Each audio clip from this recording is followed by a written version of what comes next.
Hello friends, आज के इस वीडियो में हम फाइंड स्क्वायर करना सीखेंगे और इसमें भी पर्टिकुलर एक रीत है कि how to find square of a number ending with 5, यानी कि जिसका पीछे का नंबर यानी कि यूनिट डिजिट 5 हो उसका हम स्क्वायर कैसे निकाल सकते हैं वो आज के इस वीडियो में हम सीखेंगे।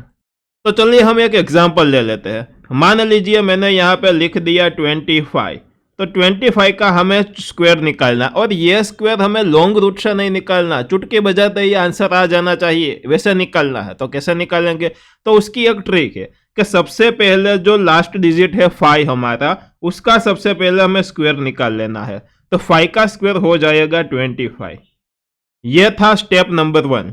क्या था स्टेप नंबर 1? फिर से एक बार कि जो हमारा यूनिट डिजिट है 5, तो सबसे पहले हमें 5 का स्क्वायर लिख देना है और वो होता है 25। अब स्टेप नंबर 2, 5 के अलावा जितने नंबर है, जो भी नंबर है, हमें उसका मल्टीप्लिकेशन उसके अगले नंबर के साथ करना है। मान लीजिए कि इधर 2 नंबर है, तो 2 का मल्टीप्लिकेशन 2 के बाद क्या आता है? तो 3 आता है। तो 2 का मल्टीप्लिकेशन हमें 3 के साथ करना है। 2 तिया हो जाता है 6, तो हमें ये 6 को इधर आगे लिख देना है। तो इसका आंसर आ गया 625। बस इतना ही आसान है, 2 ही स्टेप में इसका आंसर आ जाता है। चलिए अब हम थोड़ी सी और बड़ी संख्या ले लेते हैं। चलिए हम देख लेते हैं 65 का स्क्वायर निकालना। तो सबसे पहला हमारा स्टेप था कि जो हमारी यूनिट डिजिट है, लास्ट नंबर है, उसका स्क्वायर निकालना। तो 25 हो गया 5 का स्क्वायर। अब 6 से आगे वाला नंबर, तो 6 का मल्टीप्लिकेशन उसके अगले वाली संख्या के साथ करना, यानी कि 6 का मल्टीप्लिकेशन 7 के साथ करना है और 6 7 जा हो जाता है 42। तो ये 42 हम इस संख्या के आगे लिख देंगे तो आ गया हमारा आंसर 4225। आप एक बार कैलकुलेटर से जरूर से चेक कर लीजिएगा कि हमारा आंसर सही है या गलत है, ये शॉर्ट ट्रिक वर्क कर रही है कि नहीं। चौकस से आप चेक कर लीजिएगा और ये मैजिक देख लीजिएगा। चलिए अब थोड़ी सी और बड़ी संख्या ले लेते हैं, 75 का स्क्वायर निकालते हैं। तो सबसे पहला स्टेप है कि यूनिट डिजिट का स्क्वायर यानी कि 5 का स्क्वायर हो जाता है 25। अब सेकंड स्टेप कि जो हमारा आगे वाला नंबर है उसका मल्टीप्लिकेशन उसकी आगे वाली संख्या के साथ, यानी कि 7 के बाद आता है 8, तो 7 8 जा हमें करना है, हो जाता है 56। तो आ गया हमारा आंसर 5625। बिल्कुल आसान है, चुटकी बजाते ही इसका आंसर आ जाएगा। इसमें से कई सारे लोग कमेंट करेंगे कि सर ये तो 2 अंकों की संख्या है, मान लीजिए 3 अंकों की संख्या हो तो हम उसका स्क्वायर कैसे निकाल सकते हैं? तो चलिए वो भी हम एक बार देख लेते हैं। मान लिया थोड़ी सी हम बड़ी संख्या ले लेते हैं।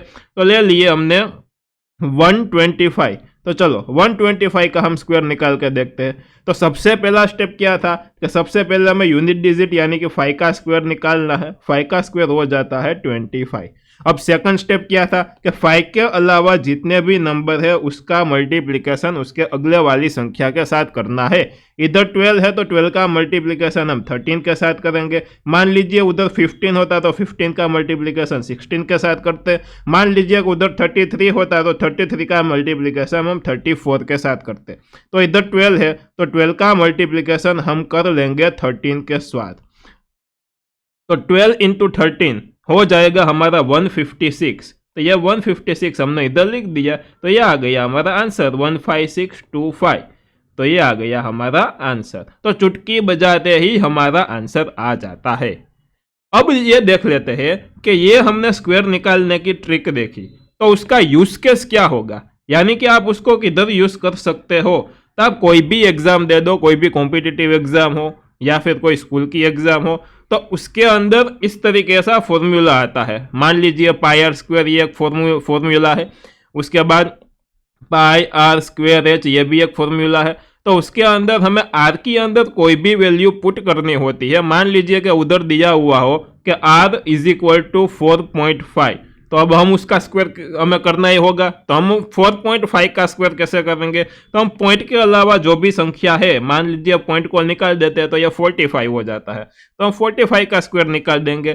तो 45 का स्क्वायर क्या हो जाएगा? चलिए, तो 45 में इधर 5 है तो उसका स्क्वायर 25। 4 को उसके अगले वाली संख्या के साथ मल्टीप्लाई कर देंगे तो 4 5 हो जाएगा 20। तो यह आ गया हमारा नंबर। अब इधर पीछे से 1 डिजिट के बाद पॉइंट है तो स्क्वायर निकालते हैं तभी हो जाता है ये 2 डिजिट के बाद पॉइंट यानी कि 20.25 ये आ जाएगा हमारा आंसर। बरोबर, ये क्या है 4.5 का स्क्वायर हमने निकाल के देखा। चलिए अब बारी है इसकी प्रैक्टिस करने की। प्रैक्टिस करनी खूब आवश्यक है, तो चलिए हम प्रैक्टिस करते हैं और ये प्रैक्टिस थोड़ी सी स्पीड में करेंगे और मेरे पहले आपको इसका आंसर कमेंट में बताना है। सबसे पहले आप बताएंगे 45 का स्क्वायर। चलो मैं पहले रकम लिख लेता हूँ, 45 का पहले देखते हैं। उसके बाद 55 का स्क्वायर हम निकालेंगे, उसके बाद हम 85 का स्क्वायर निकालेंगे, उसके बाद हम स्क्वायर निकालेंगे 95 का स्क्वायर निकालेंगे। चलिए, और उसके बाद हम थोड़ी सी बड़ी संख्या 3 डिजिट वाला नंबर का स्क्वायर निकालेंगे, 105 का स्क्वायर निकालेंगे। तो चलो सबसे पहले हम निकालते हैं 45 का स्क्वायर। तो 45 के स्क्वायर में सबसे पहले ये 5 का स्क्वायर हो जाएगा 25, 4 के बाद की डिजिट है 5, तो 4 इंटू 5 हो जाएगा 20। तो हमारा आंसर आएगा 2025 यानी कि 2025, ये हमारा आंसर है। चलिए नेक्स्ट, 5 का स्क्वायर हो जाएगा 25, 5 के बाद आता है 6, तो 5 इंटू 6 हम करेंगे तो आ जाता है 30, तो इसका आंसर आ जाएगा 3025। चलिए उसके बाद इधर 5 है तो उसका हो जाएगा 25, इधर 8 है तो 8 के बाद आता है 9, तो 8 9 हो जाएगा 72। तो चलिए तो हम लिख लेते हैं इसका आंसर का 7225। चलिए उसके बाद इधर 5 है तो 5 का हो जाएगा 25, 9 के बाद आता है 10, तो 9 इंटू 10 हो जाएगा 90 यानी कि 9025, 9025। अब उसके बाद 3 डिजिट वाला, तो इधर 5 है तो 5 का स्क्वायर हम क्या कर देंगे 25, 10 के बाद आता है 11, तो 10 इंटू 11 हो जाएगा 110, तो ये आ गया हमारा आंसर। इसे हम लिख देते हैं कि 11025। अब मैं आपको एक एमसीक्यू देता हूं।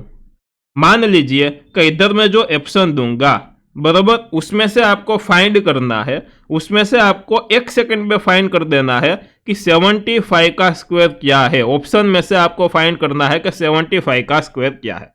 सबसे पहला 4220 ये ऑप्शन है, दूसरा 6250 ये ऑप्शन है, तीसरा ऑप्शन है 5625 और चौथा ऑप्शन है डी ऑप्शन, हम लिख देते हैं 2020। तो चलिए आपको सबसे पहले आंसर देना है कमेंट में कि इसमें से सही आंसर कौन सा है। तो बिल्कुल आसान है। हमने एक चीज देखी कि जिसके बाद का लास्ट डिजिट हमारा 5 होता है, यूनिट डिजिट 5 होता है, उसके स्क्वायर में पिछले 2 नंबर होता है वो 25 होता है। आप देख लीजिए। चलिए इसमें भी देख लेते हैं कि 25 लास्ट 2 डिजिट होते हैं, इधर भी 25 होते हैं। तो हमारे एमसीक्यू में आप आंसर अब आप चुटकी बजाते ही बोल सकते हैं, दे सकते हैं कि हमारा आंसर आ जाएगा हमारा ये सी, क्योंकि इधर ही लास्ट 2 डिजिट 25 है, इधर कहीं लास्ट 2 डिजिट 25 दिए हुए नहीं है। तो इधर हमारा ये वीडियो समाप्त होता है। मैं आशा करता हूं कि इस वीडियो आपको पसंद आया होगा। अगर ये वीडियो आपको पसंद आया तो चौक्कस से आप लाइक कर दीजिए, चैनल को सब्सक्राइब करना भूलिएगा मत, और इस वीडियो को आप अपने परिवार दोस्तों के साथ, फ्रेंड्स के साथ चौक्कस से शेयर कर दीजिएगा। मिलते हैं हम नेक्स्ट वीडियो में, तब तक के लिए बाय बाय।